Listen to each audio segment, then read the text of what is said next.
Baby, I do.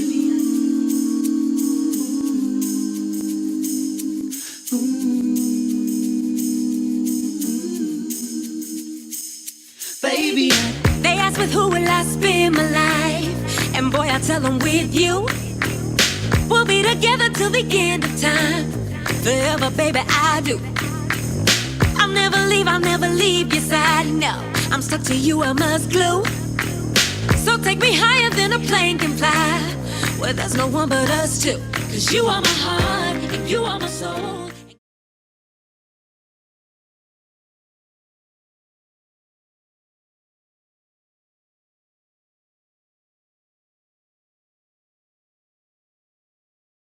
My experience with dating someone with a child, I guess technically I do have a child since my fiance has a child. So yes, in a sense.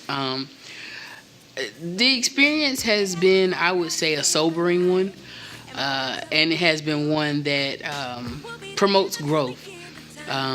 So, when I met her, I've always been a very driven individual. So I had ambition, I had, goals and things like that.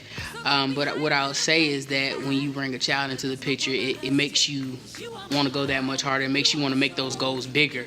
Wanting to make a certain dollar amount every month. Now I want to triple that amount because I'm bringing in two people into the picture versus bringing in one additional person. So that's a big part, and it makes you mature. Things that I used to think were funny and things that I used to think were cool to do. It changed a lot of that for me. And I would say the best thing about it coming into it very young was it kept me out of a lot of stuff. So you get into a disagreement with somebody or somebody says something you don't like or whatever. When you're younger, a lot of times you want to fly off the handle and show how big and bad you are. But when you're thinking about I got a 2-3-year-old at the house, like if I go out here and get killed or I go get incarcerated or whatever the case may be, a lot of times you don't have that when you're younger. So dating someone with a child made me think about a lot of those things that I probably wouldn't have thought about had I not had that situation. So, and it made me value $1 because Lord have mercy, child will wear your whole pocket out. Well, on the other side of bringing the child into the relationship, I think most importantly for me, it was once again how the connection was. And I think it is a time that you should go ahead and introduce your significant other to your child. Some people kind of do that too soon, in my opinion, because you don't want 101 uncles for your child that they never see again. So, and vice versa for men. You kind of just got to be able to weigh it out when it's time to go ahead and introduce, when it's starting getting serious for you. And you can also have that conversation with your significant other. Ask them, are they comfortable with kids? How do they feel with kids? Would you like to meet my child? And for me, my best thing is I kind of sit back and just watch the dynamics happen. I don't try to push anything or egg anything on. With Jeremiah and my son, they really love cars and Legos, and I just kind of sit back and let's kind of watch and see what's going to happen. And they got their own little relationship, secret handshakes I'm not allowed to see. Don't need to be. And matter of fact, every birthday since you've met him, you've made his birthday cakes. Yeah. It's about 6 years in a row we don't buy Publix. He don't want any other cake but Jeremiah's cake. Listen, as his I'm a baby cakes. pastry chef, okay? So I'm a baby pastry chef in these streets. I'm just letting people know. I'm not promoting that as a service that I offer, but I will say if you need some pastry advice, come see me. Okay, you did get better. So with the Lego head cake. Yeah, that's pretty much what that is. Everything's like nothing's off limits? No. This is raw and uncut. So we had some outside interferences from my past that most it would have broken most couples, in my opinion, because it would have. Yeah, I just feel like it would have broken most couples. It would have taken the attention away from the building of the love in the relationship and building of the trust and building the communication and all this, that, and the other. And instead of letting that interfere and break us apart. I feel like it brought us closer together because it helped with our communication. It helped us show our affection for each other in different ways. It helped us pray more. Helped us learn things about each other that we didn't know before, that probably, we wouldn't have just told about each other, And I think that's That sums it about it. Okay, my stay together moment, there's a situation that he mentioned a little earlier. So I met the mom of his child, and him finding out that his daughter is not biologically his daughter, I just felt like we gotta hold it together because we didn't go through this together for no reason. And for me to see him like that in such a vulnerable state, I've never seen a man like that before. And I'm like, okay, I have to stay with him. A big moment for me, I will say, is when she met me. Like I said earlier, we met at Chick-fil-A, and I was making Chick-fil-A kind of income at that time. And as we grew in our relationship, I began to get better paying jobs, and I've been doing sales my whole life, so I ended up getting a really great sales job, and I was making a lot of money from that. And I think a big stay together moment was when I called her and I was like, you know what, I'm about to quit. I'm about to quit and focus full time on building my business and chasing this dream that I have. So the fact that she was like, okay, I'm with you, that for me, that was a big stay together moment, because income definitely changes when you are a top tier salesman. I was a top tier salesman, so that means I was one of the best at what I sold. And so I got a lot of commission from that. And then when you take that and you go to selling your own product, creating that fan base, creating that income for yourself, it's a little bit of a change, and it's a challenge, and it's a building process. So that was a big stay together moment for me personally. That, and my mom had gotten sick one time, and she came and she helped make sure my mom was straight. She had food, and she helped her get back and forth to do all the things that she needed to do. So that was big for me, knowing that if I'm out of town or whatever the case may be, that she's not gonna just let my family fall apart, whether they have differences or not have differences or whatever the case may be. So that was a big stay together moment for me. Because there was a lot of negativity when we first started dating, a lot.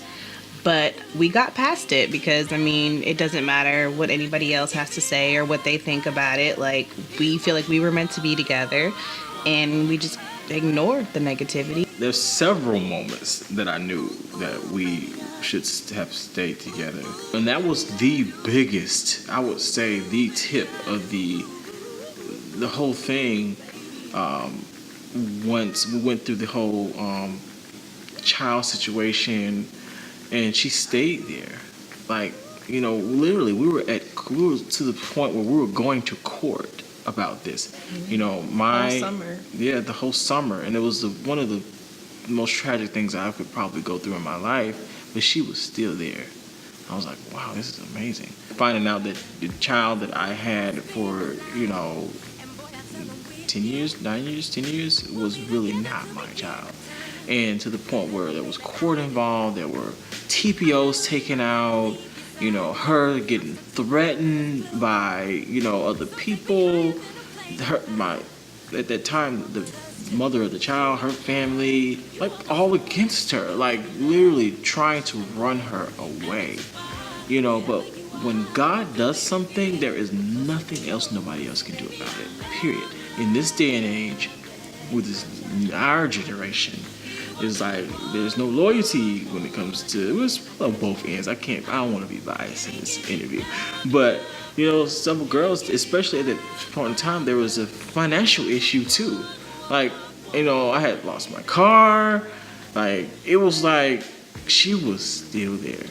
I was like, at that point in time, I was transitioning, trying to find a place, to stay, but she was just still there. I kind of knew those several times that this is someone who I need to stay with. There was one more main stay together moment. Also, I have a son. His name is Kyle, and he passed away when he was 17 and a half months old. And he will be turning 4 this upcoming September, in another month. And like I was saying before, how passionate he gets, like, with protecting me. There was one point in our friendship where I was still, like, it was fresh, like, very fresh with his passing, and I was basically hoarding all of his things. And he saw it, and he was just like, you can't do this. Like, we're not doing this. Let's get it together. Let's figure out what we're going to do, because we have to move forward. That's a part of it. Not, you know, forget him or anything like that. We talked about this all the time. And I'm like, I always thought that would be an issue, like being a single mom, like trying to find somebody to be with. But like, he stayed, even though like the grieving and everything, and he's still here. So I'm like, okay, we gotta stay together. Right. So when the situation happened with him, it's kind of like, now we're trying to bring our lives together, and we're both grieving in a way. Like, I lost, he's at loss. So I want us to make it right together. Yeah, exactly. Eventually. Right. When you was right there by my side when my grandfather passed, and my family was all emotional, everyone's being not so good to you, negative Nancy's at that time. It was a rough time for my family because he's like our staple of our family. So when you was right there, you even drove me all the way to Virginia to go to the funeral, be right there by my side. You even helped the casket, and you didn't even get a chance to meet my grandfather. That just showed me that you love me, and you were willing to do and go to no ends to prove your love to me. That was important to me. My God, you guys didn't warn me this would be an emotional interview. Give me a moment. This character. That was the seal. That was the final thing that I knew. I cannot emphasize communication enough. Like, without the proper communication, even if you feel like at that moment you don't have the right words, take a moment to talk to yourself in your head and cool down, and then make sure you express how you feel, say everything you need to say, and get it out, whether the person wants to hear it or not. And talk about it, talk about what you could do differently, talk about how you can work on it together. Communication is a really big deal, and being able to forgive, and if you know, that's just a make lesson sure. My dad recently gave us. Yes. Once you say you forgive somebody, you forgive them. You let it go. You forgive them. Move past it. Grow from it. Forgive them. Along with communication, I feel like this may annoy her, but I check in with her a lot. I have to see how she's doing. I'm like, you good? You okay? We straight? We still happy. we you still love me? Gotta check in. You never know, because something might be going on that I don't know about, and she may not want to talk about it until I ask her. I appreciate those check-ins. Sure. I love it. We do currently live together, and I can't say whether or not I suggest that, because everybody is different. It was always something that I said I never wanted to do, and that I never was going to do. But like he said, in the beginning, it just kind of flowed into like this cohesive, like, we're gonna cohabitate, but we're still gonna stick with our plans, not separately, together, but to do the right thing before we actually come together. We've had some things, because we've tried to follow the traditional way of Christianity, and courtship. Especially her grandmother is a pastor. Supposed to be me being ministry. It was really hard, and there's several nights that we talked about that. She was like, I think I should move out. It was hard, and I was like, how do we break that? Like, because it's kind of like she came and she clicked with my family, and then she never went away, and I didn't want her to go away. So it's like, we don't live together, and how are we going to do this? So it's one of those types of things. It's like, but it's been working, and we're still here. So no, we do not live together. My personal suggestion, I don't suggest it. I think that if you get the chicken, it hatches the egg, and you make scrambled eggs, why buy the farm? You understand? So my thought process behind it is, if we do everything that married couples do before we get married, then it really would be no point of the marriage. That's my thought. So a lot of people disagree with it, but I mean, I feel like if you live together, you have kids and everything, and y'all doing everything a married couple does, and you don't ever get married, then it really would be no point.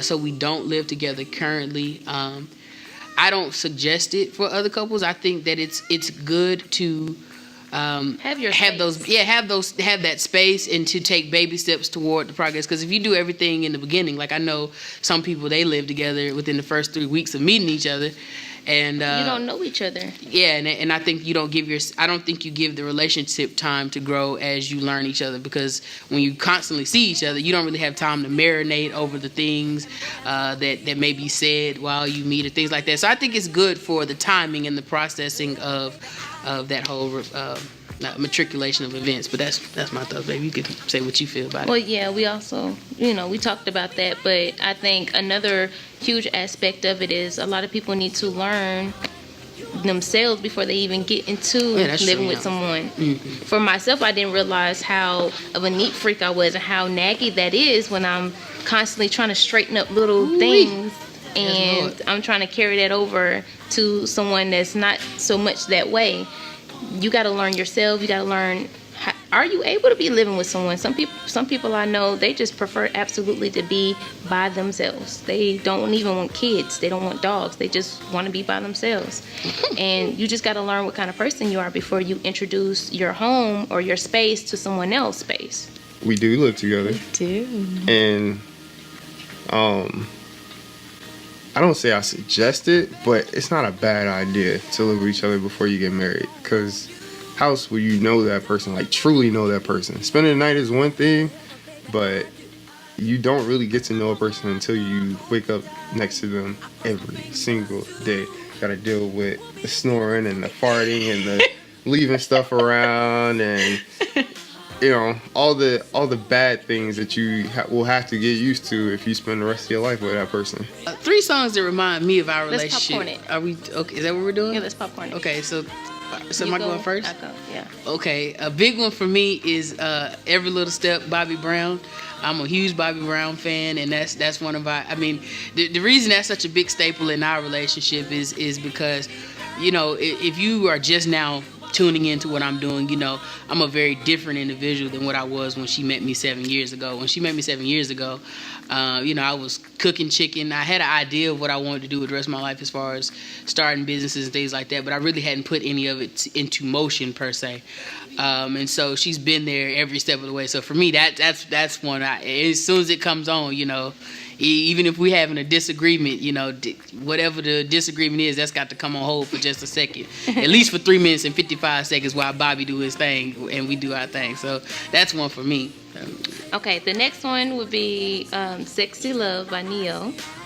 I remember trying to get dressed, and every girl listens to music while she's showering, better go see babe or go out, and that's one of the songs that would constantly play in my playlist, and I'll just throw it back on repeat a couple times, and that's my prep song when I was going to see babe. So that song is really important to me. That's funny. I never knew that. Wow, that's funny. Sexy. Oh my gosh, this is so great because we still made a playlist. Until the end of time is number one. That's like number one right there. Justin Timberlake to the end of time. Yeah. Remix also with Beyonce. What is it called? It's not just Outkast. What's the internet? Outkast, UGK, the International Players Anthem.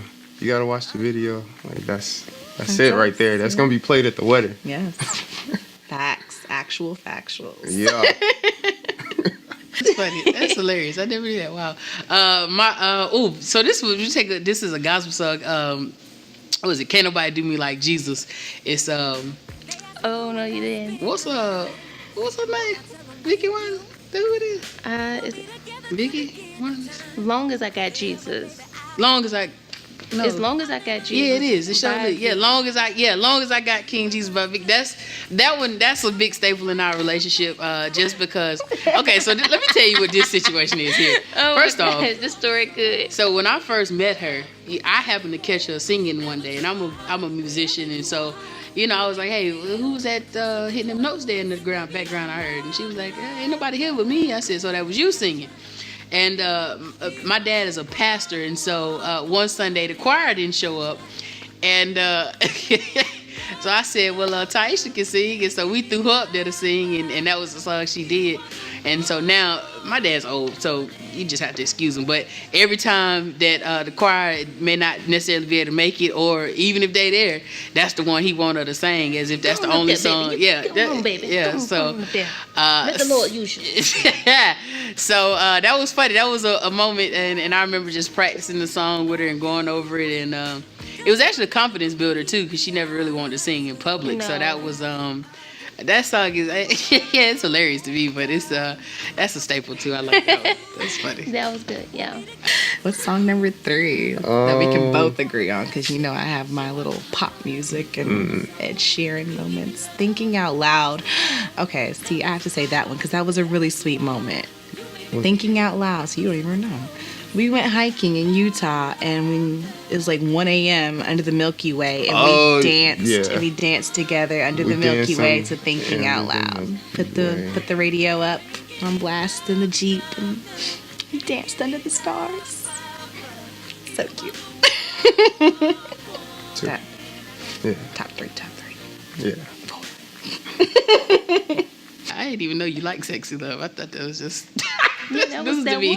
That was that one. That's hilarious. Wow. Another one for me would be Suit and Tie, of course, by Justin Timberlake featuring Jay-Z. Really? I wonder why that would be. Because honestly, I really didn't start thinking about men and how they dress in suits and ties like that until I met him.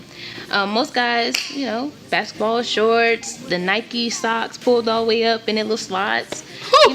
That's kind of the usual, the norm, but he actually dared to dress differently.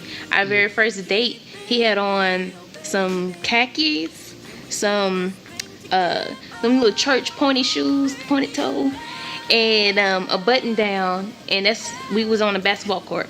That's our first date. So I mean, yeah, I wanted to make a good first impression. I can ball afterwards, but I look good first. Well, you look good and you smell good with your roach stompers on. Okay, well, I think they only last for 3 songs anyway. I mean, so just all right. The one thing that I have learned about myself is that through this relationship that I was ready to be a man. Like, I was ready for a family. I was ready to take this thing to the next level. Like, I was ready to be a man. Like, all my friends always say, you gonna be the first one to get married. I was like, yeah, you're right.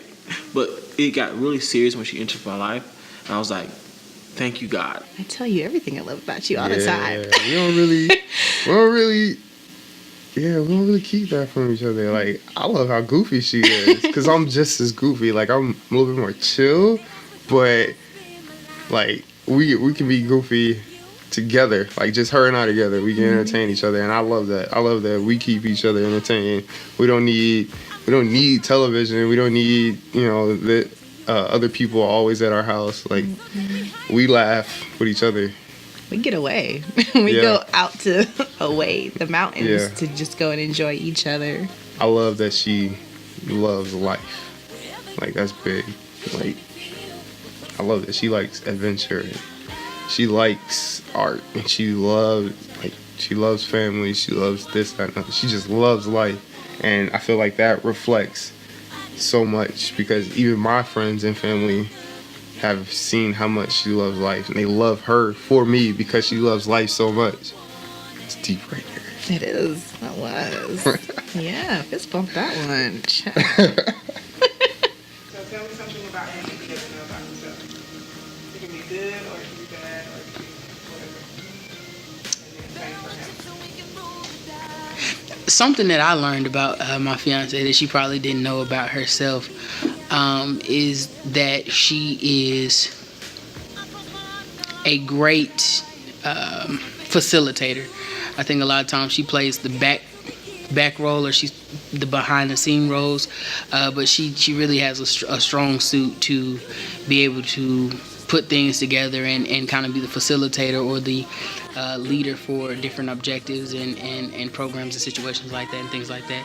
I don't think she's ever thought about it or realized that she's always kind of played, I don't want to say like the number 2 man, but I mean, whatever. I'm a strong number 2. She plays a strong number 2, but I think there's also an opportunity. I don't think she's ever realized it, but I think there's a strong opportunity for her to be in the front and lead some things and be in front of some initiatives. I don't think she's ever thought about it, but it's something that I've noticed. I'm your Scotty. So, I mean, I am Jordan, so it's, yeah. But I would definitely say that that's something I've noticed. I don't know what you would notice about me other than I'm awesome, but, we'll see. We'll see what you say here.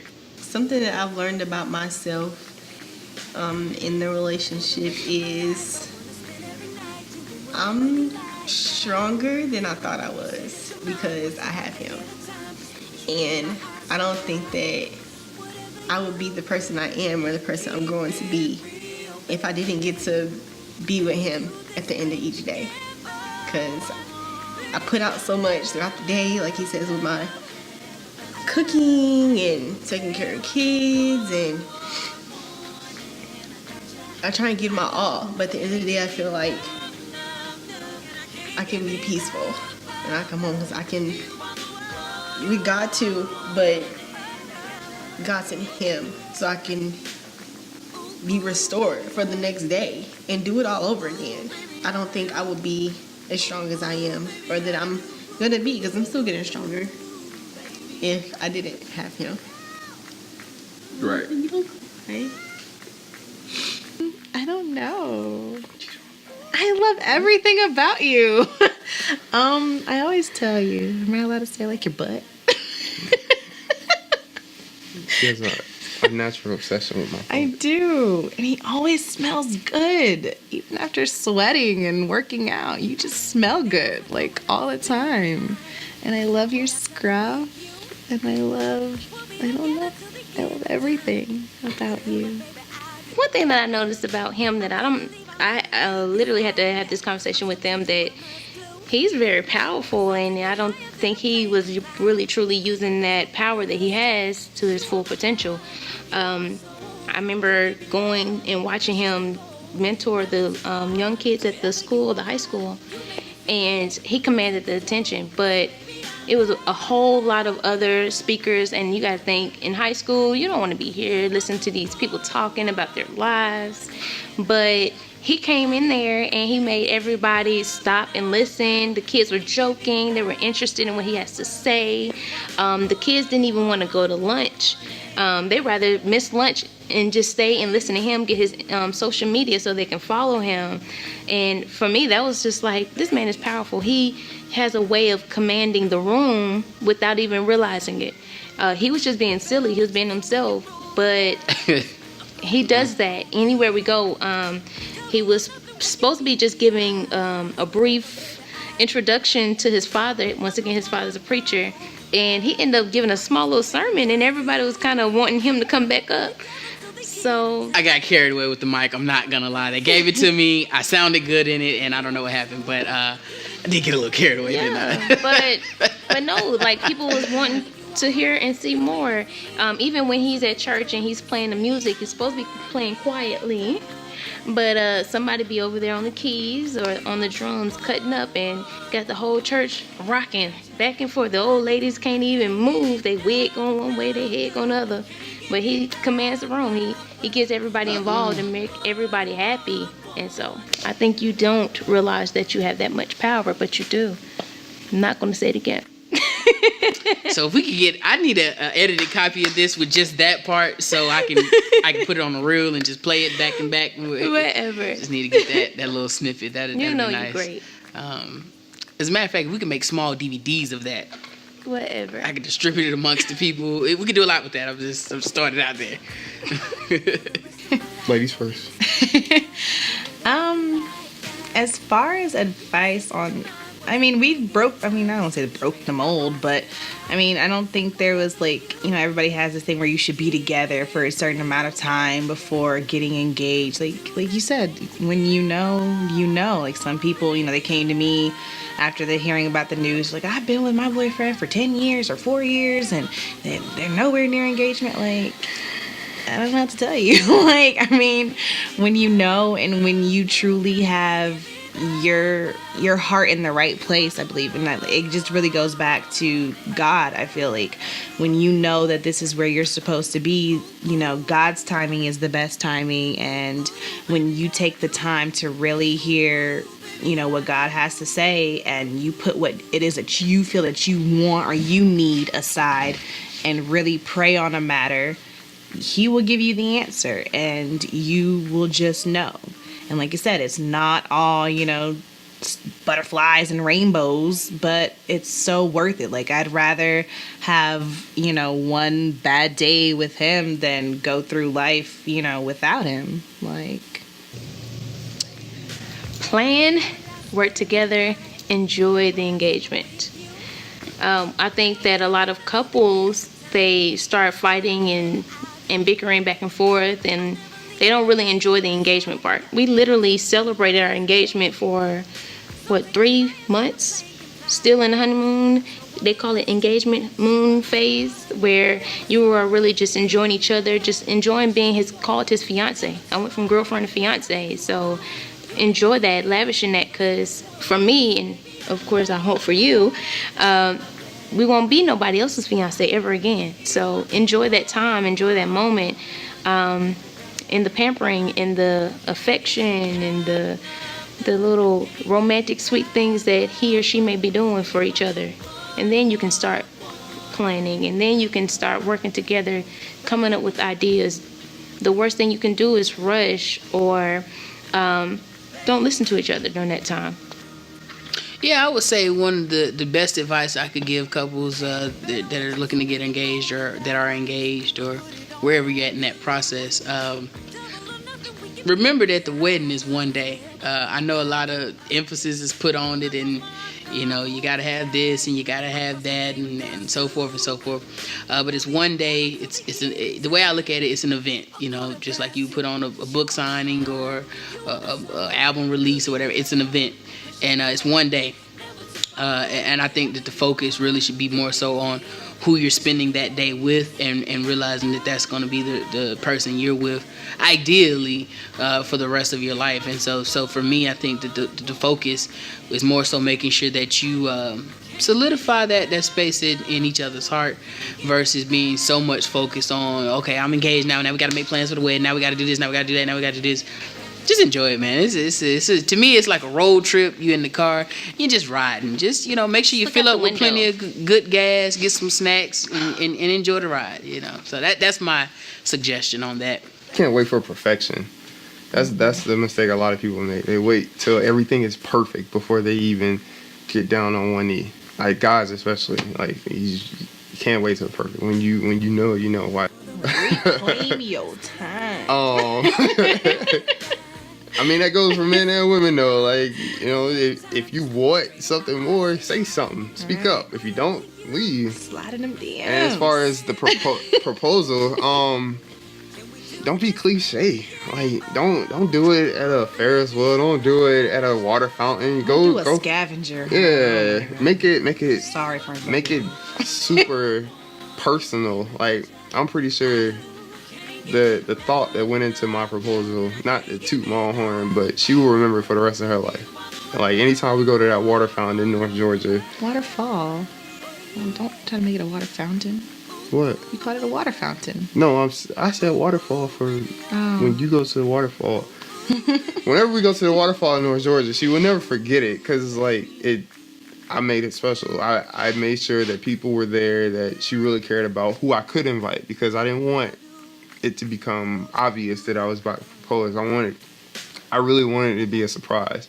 I really did not want her to have any idea what was going on. And I think that made it all the more special to her, because you gonna cry? No. Oh, okay. Yeah, she definitely cried. Like, I got down on one knee and I couldn't even get the question out, and I because of who I am, I said, "You gonna let me ask the question?" And that's how I knew, like, I did it right, because she was completely taken by surprise. So surprise your girl. Surprise her. She'll love it. I promise. I guarantee. You are my heart, and you are my soul, and you give me love, more precious than gold. Never too far, wherever you are, you make me feel we're closer than close. And baby, I love that about you. I do. You are the